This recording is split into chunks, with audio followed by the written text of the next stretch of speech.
Hey, can you hear me now?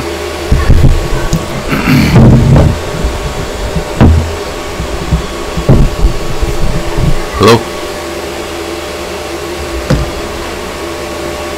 Just testing.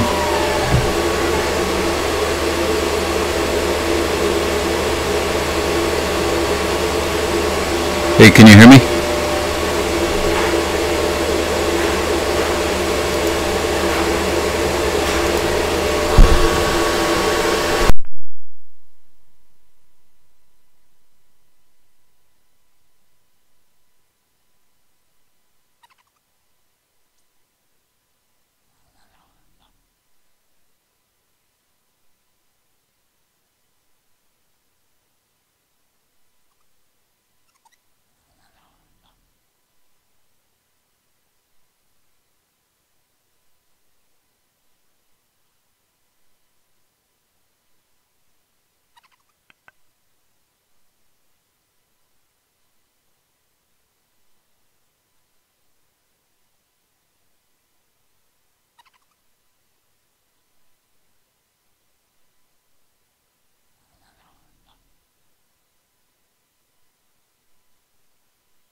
Hey, can you hear me now? No? Hello? Me, hi. You can't hear me?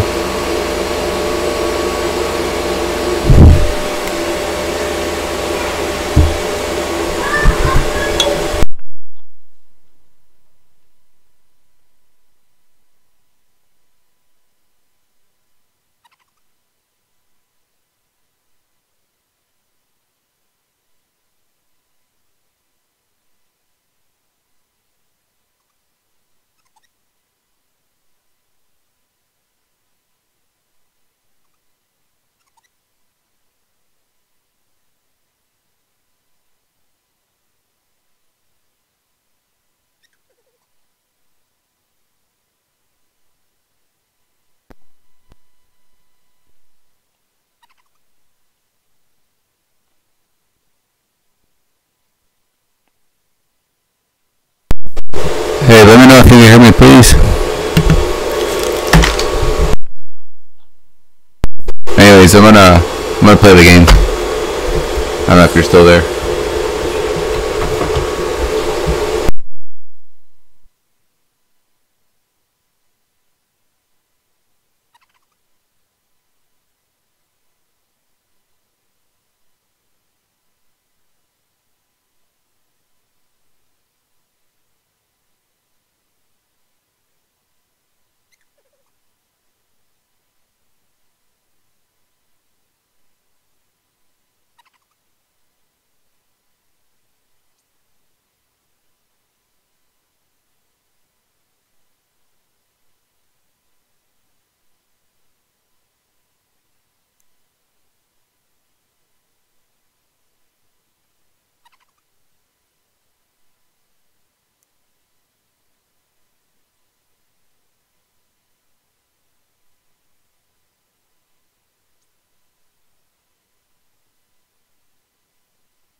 today, for the first time ever, Bitcoin crossed above 10.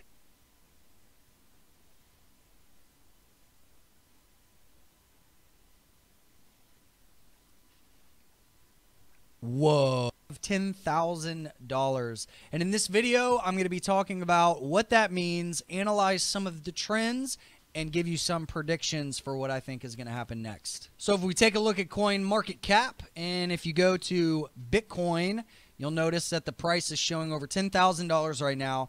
And now what's interesting is it actually hit 10,000 on the Korean exchange first. And you can see that GDAX and Bitfinex are still shy of 10,000. This is the most insane bull market that I have ever seen in the past 15 years of being involved in the financial markets. It's just been an incredible year. And as you probably know by now, Bitcoin is up over 1,000% from the beginning of the year, where we started off around $1,000, and today we're up around $10,000. So just really, really incredible. And where a couple of years ago people thought we were crazy, today everybody is buying in. And so what I want to do is show you the market structure from this year, meaning analyze the trend, what's happened, do a couple of measurements, and that'll help me show you what I think is going to happen next.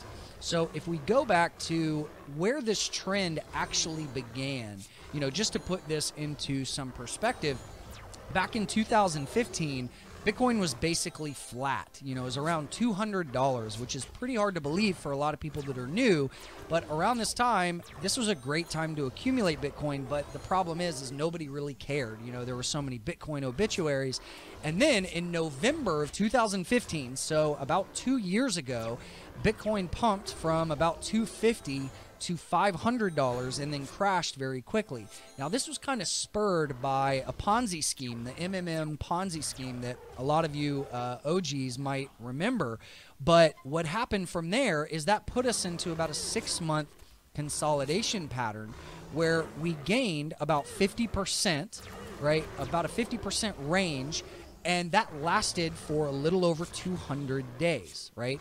And then what happened there, from there, that's where the trend really started to take off. We did another move, this time about a 70% move, moved up into the $800 range, and that lasted for a little bit less, right? It was still over 200 days, but about a week short of the prior market structure channel. And then from there, when we first went into 2017, price went above 1,000 for the first time since 2014. So that was a pretty big deal. And you'll notice right here at the time, this was actually a really big move, right? And I did a video right here after the price crashed. It was kind of a clickbaity title because I wanted a lot of people to see what was happening. And the video, I think, was titled, "Is Bitcoin Crashing?" You know, and my message was essentially, guys, don't freak out. This is just the start of something. And I went on to analyze the 7 steps of a trend. And turns out the people that didn't freak out and held from this level now made a 10x return on their money. So pretty incredible. But that led us into just another market structure channel, this time again about 65%. So you'll notice every time the market breaks out into another trend, it typically goes up about 50 to 75%. And you'll notice this time, though, where it was previously over 200 days each time, this was significantly less. That only lasted for about 120 days. And then things really got smoking in the spring here. And the next channel lasted for about 80 days, and that was just shy of a 60% move. And then when we first tested 5,000, that was a 65% gain, and that lasted for only 68 days or so. So you'll notice the times are getting compressed here. The gains percentage-wise are about the same, but the time is getting compressed. And then most recently, we saw a price go from 5 to 8,000, again, about a 60-something% gain, and that only lasted about 38 days. And then recently, over the past week or so, as we broke up above 8,000, you'll notice that if we do what the market has been doing, right? And again, I don't try to pick tops. I'm a bull until the trend is over. But if the market structure remains in this form and it keeps putting this pattern in, then that means if we're slicing the time by about half, that means over the next 2 to 3 weeks, if we put in a 50 to 60% gain, we could see prices anywhere in between 11 to 13,000. Right? Somewhere in this range. On the low side, 11. On the higher side, 13,000. So right now, however, we have price action that's basically going parabolic, meaning it's just every day green after green after green. And eventually what's going to happen is that's going to become unsustainable, right? Like at some point, the market cycle is going to shift, and the market typically goes into 3 phases. Okay, this happens with stocks, this happens with all currencies, gold, any market or any stock or any financial instrument that has an early trend that eventually goes parabolic does this 3-phase pattern. The first phase is 3 phases in a long-term trend. The first phase is a strong trend where you get runs and retracements and you have that market structure that's very clear. And this has been the most beautiful bull market I've ever seen ever. And so what typically happens after that, though, is after the market takes the stairs up, it takes the elevator down. And in a fraction of the time that it took to make those gains, you typically see a big washout in between 50 to 75%. Now, some comment heroes might be going, oh, well, Chris is trying to pick a top or say for the end of Bitcoin. Guys, listen, I am bullish long-term on Bitcoin, but I realize that the market goes in cycles. And when things become unsustainable, you get these pullbacks. Case in point, as I talk about in some of my last videos, Bitcoin has had a half a dozen pullbacks this year of over 30%. When you think about that on a market cap or a dollar basis, that is billions of dollars in the course of 1 to 3 days that gets wiped out on these pullbacks. The difference with Bitcoin is, at least so far with this market structure, is every dip gets bought up because that's been what's working. It's kind of a self-fulfilling prophecy until it stops working. And so what could happen is if we measure from the beginning of the year, which is really where things got smoking for this trend, if we measure just on a percentage basis, you'll notice that that is over 1,000% gain, right? And what happened is if we measure a fib retracement from the low to the high, I like to focus on what I call the sweet spot, which is in between the 38% retracement and the 61% retracement. So if we do get, and again, this is where the price is right now, you won't know where the top is until after the fact, until it shows the V top. So it could be much further up. This could be the top, but I think we have more to go. If we get a pullback, that's kind of the area that you would expect to see price land, right? And we saw that back in 2014, where when price went from 100 to over 1,000, you can see the first washout was a 3-day slide and bounced right there inside of that sweet spot. And then we actually got a secondary washout that tested the 78% retracement. And then the third phase, after you have the strong stepping trend that we've had for a full 2 years now, if we get a pullback inside of the sweet spot retracement zone, that's likely going to give some really good opportunity for maybe a bounce play, at least on a swing basis, like we saw in 2014, had a couple of really nice bounce plays. And what typically follows that is wild volatility, where you're going to see a battle, and where we've had just a really beautiful kind of straight trend for a couple of years now. I think especially with Bitcoin CME futures coming out in the next week or two, that's going to add a whole new dynamic, because Wall Street is stepping into the Bitcoin sphere in a really big way with these futures contracts. And I think what that's going to do is add even more volatility into the next like 6 to 12 months, even with the CME claiming that they're going to quote unquote tame Bitcoin and reduce the volatility. My guess is in the short term, it's actually going to increase the volatility. So I think that's going to be great for traders, and I think it's going to be something that people that are just chasing highs are going to have to contend with. With that said, guys, that's kind of what I'm looking at. I'm measuring these market structure patterns, and I think we are getting in that unsustainable territory. But that's why one of my last videos I said actually dips and crashes in the price are healthy for Bitcoin, because a market can't just go straight up. You need that selling pressure to refresh and get new money into a market. So I'm actually going to be doing a live market class this Thursday. It's kind of an interesting time where we have the CME futures about to launch. Here we are around this 10,000 price level. So anytime we get around like a major inflection point, I like to do live webinars to kind of talk about what's happening and hopefully catch some live market action and answer all your questions. So I'll link that up in the description. If you got some value from this video, throw me a thumbs up, share it with somebody that might get some value out of it, and I'll see you guys very soon. Take care.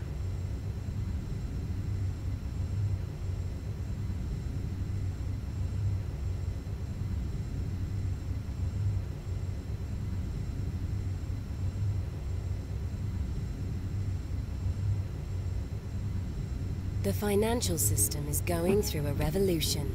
The blockchain is refreshing old banking traditions, and cryptocurrency has made transactions more transparent, more global, and more efficient than ever before.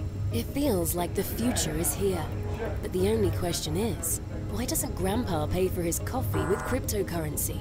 Introducing Beluga Bank, the world's first crypto bank ICO with certifications from Visa and MasterCard. Beluga Bank started its journey 3 years ago, developing point-of-sale software for a variety of industries, and formed a strong alliance with one of Latin America's largest banks. Since inception, Beluga Bank's platform has reached over 250,000 transactions and maintained under 0.1% chargeback rate. Beluga's products are currently processing transactions for over 100 happy merchants with thousands of customers. Beluga's clients fall in the Fortune 50 list. Please reach out to Maria, Beluga Bank's Head of Customer Happiness, and she will be glad to walk you through our products in a free webinar. Currently, Beluga Bank is raising capital to develop more infrastructure to process cryptocurrency and take its financial products into other regions such as Southeast Asia, Eastern Europe, Africa, South America, and the Caribbean. Beluga intends to stay fully compliant in each jurisdiction by following Know Your Customer and anti-money laundering laws to make the world a better place. Beluga Bank infrastructure, BBI tokens, can be used as gas to move transactions faster or to access quicker instant merchant loans across cryptocurrency or fiat. BBI tokens receive a portion of the transaction fees enforced via smart contracts, and BBI token holders receive a portion of the transaction fees. We believe Beluga Bank will enable crypto and fiat payments for everyone under the sun, including Grandpa and his friends. Join the financial revolution today. I saw something today in regards to Bitcoin that really scared me. It really scared me, guys. And we got to discuss this, but we got to kind of discuss, like, is Bitcoin going to crash in 2018? Is this going to happen? Or are we going to have some negative things happen? I'm going to show you guys a lot of things that will kind of open up your mind to kind of see in both angles of it why Bitcoin might not crash and why Bitcoin could crash in 2018. Kind of explore this. And Bitcoin, something, you know, in cryptocurrencies in general, is something that I used to not like to talk about at all because people would always request it, and I was like, I don't really want to talk about it. Now I really love to talk about it. One, because there's so much interest in it.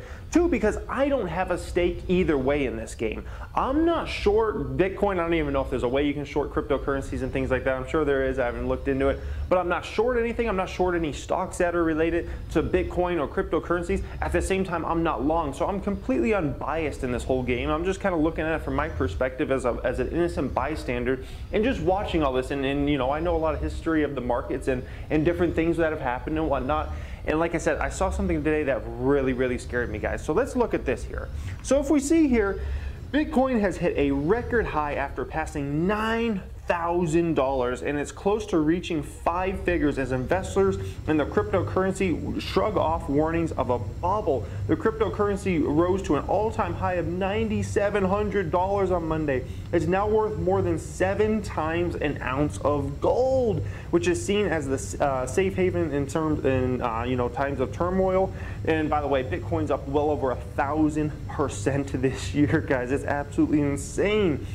Now, this guy kind of has a negative perspective on it. Wilson added, but for traditionalists, it's hard to fathom. Rather than a commodity or currency, Bitcoin is like owning a stock in a company that will issue 21 million shares and will never ever pay a dividend. The only way and this is a quote from him, the only way it has value is if the next guy is willing to pay more for it. The greater fool with no intrinsic value to Bitcoin. It's hard to see this as anything other than a giant speculation bubble, he says here. We look at the value of Bitcoin, you know, it's just been extraordinary over the past few years, specifically since around 2015 time. I mean, look at that chart. It's absolutely amazing here. And we'll get to the scary part here in just a second, guys. But I do want to kind of address his point there, which was Bitcoin, you're never going to get something back for that other than what the other person is willing to pay for it. Depending on what the other person is willing to pay for it is what you get back in return.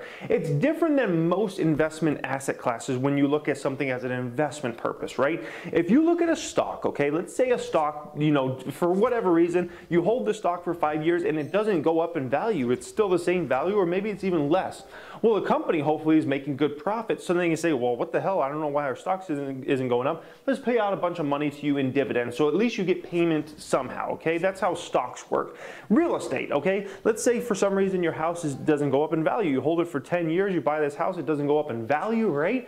Well, what can you do with that house? You can go rent it to somebody else and you can make some type of income. You make some type of cash flow coming back to you. If you own a business, right, and you want to sell that business and no one wants to buy your business, right? Well, hopefully that business is making profits for you, and so you're getting a positive cash flow back from your business.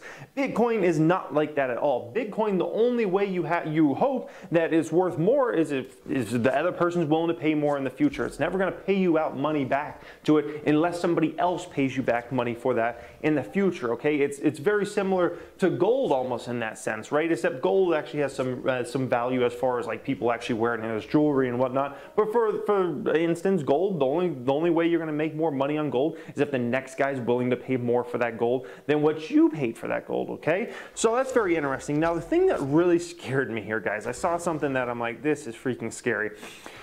Buy Bitcoin with credit card is on the rise on Google, sparking bubble fears. The Google search term, quote, buy Bitcoin with credit card, is around its historic peak as price scales to new high. Other search trends show that Bitcoin holds a solid lead in Google quest for digital currencies, even though it has a growing list of competitors.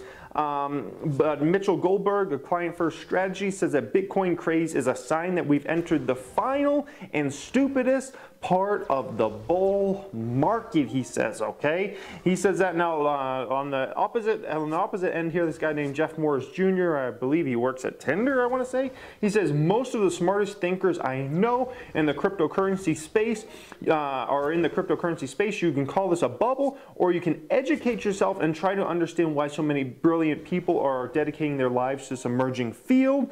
And then there's the opposite side of the spectrum here, which is this guy comes out and he says, Bitcoin's market cap has passed Disney. Yes, Disney, Mickey Mouse, Frozen, Star Wars, Marvel, Pixar, ABC, ESPN, 12 theme parks, 51 resorts, 387 stores, 195,000 employees, $55 billion in revenues, and now Bitcoin now has a bigger market cap than Disney. That's crazy, guys. Bitcoin has gone parabolic, and that usually doesn't end well, Art Cashin says. I think we're in the stage of basically we're in the fear of missing out phase, he says. Now, I just want to point you out on one more thing, and then we're going to kind of take all this into account here. This was the NASDAQ, okay? This was the NASDAQ. If we look here, in 1995, the NASDAQ was under 1,000 points, all right? Over the next 5 years, the NASDAQ rose to around 5,000. I don't know why this chart doesn't show it all the way to 5,000. I believe it hit 5,000 or something very close to 5,000 in the year 2000, right? Within 2 years, the NASDAQ had fallen under 1,500, okay? Now, why do I bring up the NASDAQ in relation to this Bitcoin and all this talk? The reason I bring it up is because a lot of the same things that happened during that time are happening now as far as what people are saying on both sides of the fence, all right? So basically, what you had in the NASDAQ bubble, right, the tech bubble as it's called, is you had a lot of people, especially a lot of younger people and a lot of fund managers just funneling money into this like crazy. It was the new thing. Tech companies were the new thing, all right? And what we had is we had people on both sides. We had the older, more traditionalist people saying, that's a bubble over there you guys got going on. Like, that's crazy. You got multi-billion dollar valuations on tech companies that haven't even sold anything. Like, your numbers are crazy over there. It's a bubble. And you had a lot of younger people and some people who were just trying to make some money in general, right? And they just wanted to hop on the hot trend. They were saying, no, you don't understand over there. This is the new thing. This is going to be huge. You don't understand. We're not in a bubble at all. The NASDAQ's going to 10,000. The NASDAQ's going to 10,000 next year or the year after. We're just going to keep going up. And you had these guys over there, the more older people saying, no, you're crazy. And who ended up being wrong? Obviously, in the short term, these people were 100% wrong. It took over a decade. It took well over a decade for the NASDAQ to ever even get up to the point where it was in the year 2000. It took, like, I think around 14 years, guys, around 14 years. So the young crowd, the tech crowd, they were 100% right, as in this is gonna change the world. This is life-changing stuff, the whole technology world. They were 100% right on the long term. They were 100% wrong on the short term, as far as they were in a huge bubble and they were contributing to this huge bubble, and that huge bubble popped. Now, as far as Bitcoin, will this bubble pop in 2018? Is this going to happen? Who knows? I wish I knew. If I knew, I would be placing bets against this whole deal, right? I just don't know, because the thing you need for a bubble to pop, really, is you need a lot of fear to come in the market, and generally speaking, you need the economy to go bad, okay? When you get something to pop, you need the economy to go bad. In the year 2000, we actually started having some economic troubles here in the States and a little bit around the world, and that kind of helped it lead into the tech bubble, and then that just fostered more and more fear out there, and then we saw what happened with the tech bubble. So we would really need to have something bad happen in the economy, in my opinion, for that bubble to really pop, which pop means it goes down like more than 50%, okay? In order for it to go down 50%, I'm not talking about like Bitcoin went down 10% this week or something. That's like little stuff, right? If we really need Bitcoin to go way down 50% plus, you really got to talk about something bad happening in the economy, okay? Because if something bad happens in the economy, you got people that are potentially buying things on credit cards. That was the scariest part. When you see search terms like people are trying to get into this any way possible. Like, I talk to so many people who are involved and just know stuff about money, right? And they're all like, oh, Bitcoin, why didn't I get in Bitcoin? I'm so stupid, forgot getting in Bitcoin. Bitcoin keeps going up. I need to get in this. Like, how do I get in this? You got people that don't even have the money to stick into it now, trying to take money out on credit cards, trying to take loans to put into Bitcoin, trying to margin, do whatever is possible. That is so scary, guys. That is so scary to me, because that is like bubble 101 right there. When you got people trying to leverage money, just trying to get in there any way possible, it's the scariest thing out there, especially when it's happening in mass, which if you look at these search terms, it's happening in mass. 3% of all searches that are related to Bitcoin, or how do I invest in Bitcoin on a credit card, guys. 3%. That's a massive amount of people. Think about how many people are searching out Bitcoin each and every day. Like, I can't go anywhere without people talking about Bitcoin. And think about how many people search the term Bitcoin in Google a day. 3% of those is like, how do I buy Bitcoin on credit card, guys? That's really scary stuff. So watch yourself out there. Watch yourself 100%. Because if the bubble does pop, right, if this thing goes down, right, who knows how long it will take. You might be waiting a long, long time. The people that were in the NASDAQ in 2000, right, and mind you, the NASDAQ didn't even go up close to as much as Bitcoin. The NASDAQ went from what, a little under 1,000 to around 5,000 over a 5-year span. We're talking about the Bitcoin has gone up well over 1,000% in a year. Okay, mind you, that's like way bigger numbers than what was going on in the tech bubble, as far as the rate of appreciation, right? It's not even comparable. So you watch yourself out there, guys, because even if you're bullish long term, even if Bitcoin's going to be here to stay, which it probably will, okay, doesn't mean you will get your return on investment anytime soon if this thing goes down. If this thing goes down, you might be waiting a decade, 2 decades before you even get back to the price that it was at when you originally bought it. So just be careful out there, guys. Be careful. Watch yourself at all times, because you never know what can happen. But once again, like, in my opinion, it's going to take something to happen in the economy for everything to go down. And mind you, by the way, those fund managers, when those fund managers have to start selling positions because the economy's going,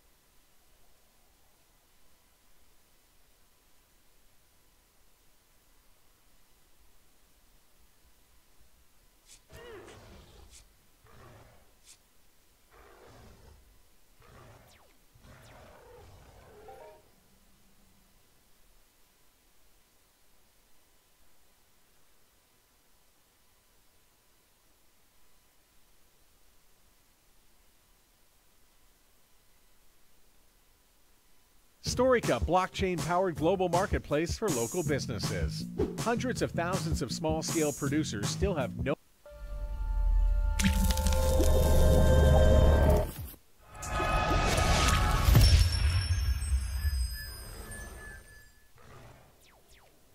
So boom, we're live. This is Teal with the Arcane Bear. We've got a special gift for you today. Cliff High has decided to join us with his Thanksgiving evening.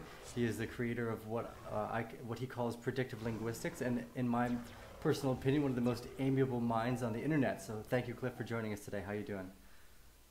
Doing pretty good. We're getting a little bit of connection problems showing up here, but we ought to be all right. Okay. Yeah, I mean, I'm actually in the jungle this time around my solar batteries have malfunctioned, so I'm down in a hotel at the current moment just to make sure that I had the proper amount of electricity to go through with the energy that you deserve for our interview. Well, thanks. So what happened with the solar panels? Oh, the panels still work, but something with the batteries, they bulged up. I'm not sure. Maybe it was their environment. Being so huge. Are they lithium? Yeah, I'm pretty sure they're a sealed cell lithium battery. And they're bulging? Yeah. Not a good thing, no. No. That usually is indicative of trying to charge or operate outside their temperature range, and/or impurities in the lithium. Yeah, it could have been. It could be just a bad batch. I had too much trust built in me after building the house that I just went with the first solar provider that was there, and they definitely did not do the job that I was hoping to get done. Right. Solar is tricky anyway. I've had solar panels here since 2003. The chemtrails have shut us down in these past 5 years, but even before that, the efficiency rating is nominal. They'll claim 8 or 9%, but actually on site, maybe you're lucky to get 1 or 2%. Any shading at all in any angle or across two banks of cells within a series wired panel causes the whole panel to drop off. So it gets really tricky to manage these things. Yeah, it definitely was not something I had anticipated. I wish I had heard the glimmers of cold fusion before I bought into solar. Well, at this point, I'm relying on GenSet, a diesel generator, because I can burn any kind of oil that will basically burn, and it's a cheap solution. It's noisy, but for the 10 or 11 days we have to be off grid due to weather conditions, it works quite well, and the solution is very cheap because the oil burners are still relatively cheap. When we finally start getting delivered free energy devices, then it'll be entirely different. We won't have to struggle this. I look forward to those days. So my first question, my favorite one, is just to ask you, what do you see that's exciting that's coming out of your data right now? Because you get the first-hand look at everything that's coming up. I'd love to know what's been piquing your interest again. Well, I'm doing processing now at the web scraping level for the next report. But the stuff that's most intriguing in terms of, or rather the stuff that catches my attention, all right, and it does so because it's a very high level of emotional values, and so I'll see high numerics showing up, and then I'll go and look. And it may not be a subject I might particularly find intriguing in and of itself, but the emotional values spiking up get my attention. And that sort of thing is reflecting all kinds of major social changes. And it's global, and to a certain extent we can say that it's money system encompassing. Okay, it doesn't center around the money system, seems to be more social, but all of the numerics for the money system are involved as well in terms of spiking on certain emotional values within my lexicon. So it's going to be a very, very interesting, say, first and second quarter into next year, and December is going to be extremely interesting relative to major social changes. Yeah, I think so too, that the general perception of the community is really being highlighted in a lot of these momentum, or a lot of the movement that I see happening, that even the value of money is more commonly being referred to as from our perception, or due to the confidence in these systems that are already there. So there's been a lot of contention in between things like Bitcoin and Bitcoin Cash. Is there anything that shows up in the data talking about well, I don't of these get that. I don't get to that level of stuff until probably maybe mid-December would I be able to differentiate and get down into the coin level. The processing is a cascade or a waterfall, so I've got to go through and eliminate a lot of data for this next run. The power politics component of the stuff, of the various different coins in contention, so to speak, I get some of those indicators again in the spiking emotional values that are showing up in the data. So I do have some data sets along those lines, but which is which, or what coin is being affected, I can't say at this stage. Right. So is the webbot generally looking on a yearly or an annually term, or is it the shorter term data comes up with more specific emotionally charged words, and then the ability to relate it to coins later on comes as the data allows? Okay, so immediacy data usually has the highest resonating emotional values. Okay, and so that's from 3 days out of the time we start the interpretation until the end of the third week.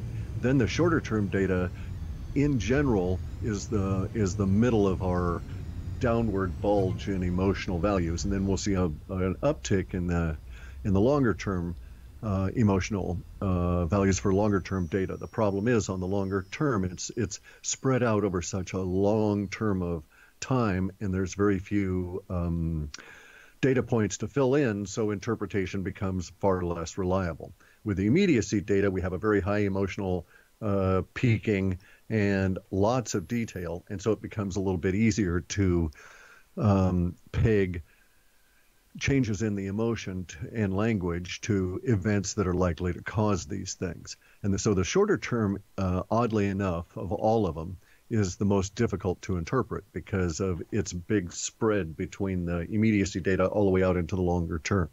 And then the way that the coin labels are put in place has to do with the linguistics that show up in the various different sets relative to those coins. So it's when we get into those detail levels that I can say, oh, look, here's language that associates Bitcoin and Bitcoin Cash together, or associates Bitcoin Cash with this other emotional meme. And so it's only when I actually get into the interpretation that I'm able to actually say the odds favor this interpretation of these prescient sets relative to these particular coins. And so some coins like or some tokens or some business efforts, like to a certain extent Populous, but Veritasium as well, are language or linguistically related. Okay, so Veritasium, because of the type of word it is and the Veritas meaning in various different languages in Europe, I get a lot of associations with that. Same thing is true of Populous in a different sense. And so those again come in a little bit earlier in the process than the details. And so the process is to go through lots and lots and lots of software that throws out data that's spurious, misleading, and so on, or likely to be. And then the process at the human level basically begins with looking across charts and graphs for particular areas within model space that have significant changes up or down in emotional tone, and then go and find out what those data sets contain. Makes sense? Yeah, I hear what you're saying. So that you get different groups of data depending on the time frame. So the ability to attach the specific words of, say, a company like Veritasium to the longer term time frames, it might be a little bit more difficult. But if you have it on the immediacy data, because it's highly charged with emotion in that time, it's generally a bit easier to see as it kind of almost jumps off the page. Correct. And there's a whole lot more words in the immediacy data. Many of them are slang because of the nature of immediacy or extremely short-term language. And so it is easier to peg to particular larger manifesting efforts like Veritasium or, GE even, or, JP Morgan, that kind of sense, right? So morgue, for instance, is a word that shows up frequently. And in many cases, there are sets in there that are clearly pointing to it being a slang term for JP Morgan. And so within those other sets that are around that, then we can get some idea of what's going to be happening with JP Morgan. And but what we end up having to do is to eliminate those references to morgue that are not pertinent within other sets. And that's where it gets to, the filtering process is part of the interpretation process. And that's where it gets a little bit tricky. So I may at this stage have 1,500 new sets for the word morgue, but I won't know until I actually get down and look at a large portion of them after the automated part of the processing is done, as to decide to, oh, well, no, this one is referencing, a breakdown of a morgue in a small town in Italy and the problems that will cause. So it's not related to JP Morgan. And then to be able to sort and sift until I can coagulate into a thick syrupy mass all those that are related to JP Morgan, and then I can stir around inside those related sets and say, oh, well, none of this looks good for these guys. Right. Yeah, that sounds, the complex nature of being able to break apart the slang too, as you've mentioned in other talks, that the slang is almost a leading indicator for the new culture's version on what some of these ideas are called as well. Have you seen any of those names pop up about the crypto centralized world that's seeming to be built right now? I have. There's a whole lot that is indicative of just that, especially in the immediacy data.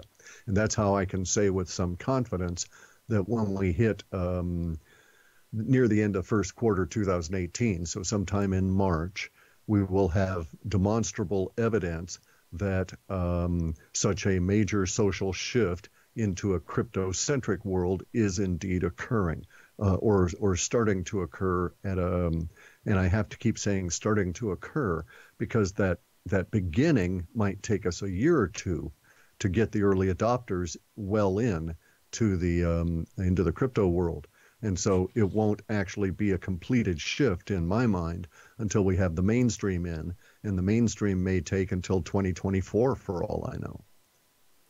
Right. And you had mentioned previously that we're maybe around the 1% mark of the entire humanity knowing what blockchain or Bitcoin even is, let alone owning it. So this weekend, as lots of families go to see each other for the first time, I'm sure there's people bringing stories up of this new crypto-centric world that's been being built. One of the things we like here is education. Do you see the education platform and changing as we move forward using things like blockchain as well?